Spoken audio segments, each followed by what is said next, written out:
हर हर महादेव, जय शिव शंभू, श्री शिवाय नमस्तुभ्यम। आपके अपने YouTube चैनल प्रेम भक्ति में आप सभी का तहे दिल से स्वागत है। आशा करती हूँ कि भगवान भोलेनाथ की कृपा आप सभी पर बनी रहे और आप सब स्वस्थ हो। चलिए इसी के साथ सुनते हैं, आखिर क्यों माता पार्वती ने दिया था गौ माता को श्राप और जूठा खाने का श्राप। तो चलिए वीडियो को शुरू करते हैं। तीज का दिन था और माता पार्वती ने तीज का व्रत रखा था, लेकिन जब माता पार्वती ने व्रत खोलने का समय हुआ तब भगवान शिव उनके साथ थोड़ी सी हंसी ठिठोली करने लगे और माता पार्वती को चिढ़ाने के लिए इधर उधर छिप गए। माता पार्वती के व्रत खोलने का समय था, इसीलिए वह भगवान शिव को ढूंढ रही थी।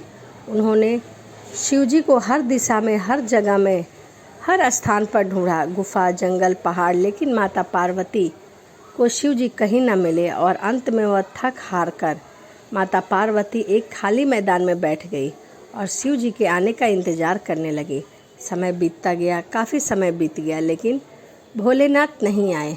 फिर माता पार्वती ने सोचा कि क्यों ना भगवान शिव को समग्र सृष्टि के नाथ हैं, उन्हें कहा क्या हो रहा है यह सब पता होता है और ऐसे में वह माता पार्वती की पूजा करते हुए भी ज़रूर देख लेंगे और अपने आप ही प्रकट हो जाएंगे। यही सोचकर माता पार्वती ने मिट्टी का एक शिवलिंग बनाया और उसकी पूजा करने लगी।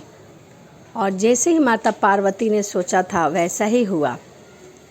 भगवान शिव ने माता पार्वती को पूजा करते हुए देख लिया और भगवान शिव यह सब कुछ अदृश्य होकर देख रहे थे और मन ही मन मुस्कुरा रहे थे। और जैसे ही माता पार्वती की पूजा संपन्न हुई, शिव जी वहाँ प्रकट हो गए। माता पार्वती को चिढ़ाते हुए बोले, देवी आपने तो अकेले ही पूजा कर ली, आप मेरी प्रतीक्षा भी नहीं की, ऐसा क्यों किया आपने देवी? तब माता पार्वती जी ने कहा, हे प्रभु, मैंने तो आपका बहुत इंतज़ार किया, लेकिन सूर्य अस्त हो चुका था और रात होने वाली थी, इसीलिए मैंने शिवलिंग बनाकर आपकी पूजा कर ली और अपना व्रत संपूर्ण किया। यह सब बात सुनकर शिव जी ने फिर ठिठोली करते हुए कहा, मैं तुम्हारी बात पर कैसे विश्वास कर लूं? क्या इस बात का कोई साक्षी है? तब माता पार्वती ने थोड़ी दूर पर एक गाय को खड़े हुए देखा। तब माता पार्वती ने कहा, ये गाय मेरी पूजा की साक्षी है, आप इन्हीं से पूछ लीजिए।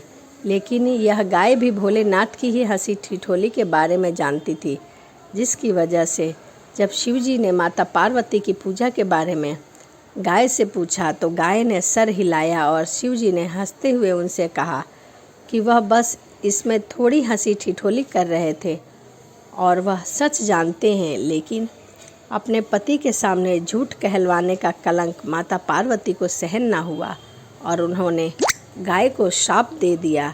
श्राप देते हुए कहा, जिस तरह आज तूने झूठ बोला है उसी तरह अब तुझे जिंदगी भर झूठन ही खानी होगी। भले ही तुझे अच्छे से अच्छा भोजन क्यों न मिले, लेकिन तू झूठन के पीछे भागेगी। यह सुनकर गौ माता बहुत ही दुखी हुई और तब शिवजी ने माता पार्वती को बताया कि उस गाय ने मेरे कहने पर ही झूठ बोला है और इसमें उसका कोई भी दोष नहीं है। यह बात सुनकर माता पार्वती को अपने श्राप पर बहुत दुख हुआ और उन्होंने गौ माता को यह आशीर्वाद दिया कि वह दिव्य जन्मा और उनके सभी गुण जैसे हैं वैसे ही रहेंगे, लेकिन उनका दिया गया श्राप अब नहीं टल सकता, इसीलिए वह जूठन अवश्य खाएंगी। तो यह कहानी भगवान शिव, माता पार्वती और गौ माता की थी। इसी कारण से माता पार्वती ने गाय को श्राप दिया था जूठन खाने का। तभी से गाय जो है वो जूठन खाती है। गाय को आप कितना भी अच्छा भोजन करा लीजिए, परंतु जब तक वह जूठन नहीं खाती वह संतुष्ट नहीं होती।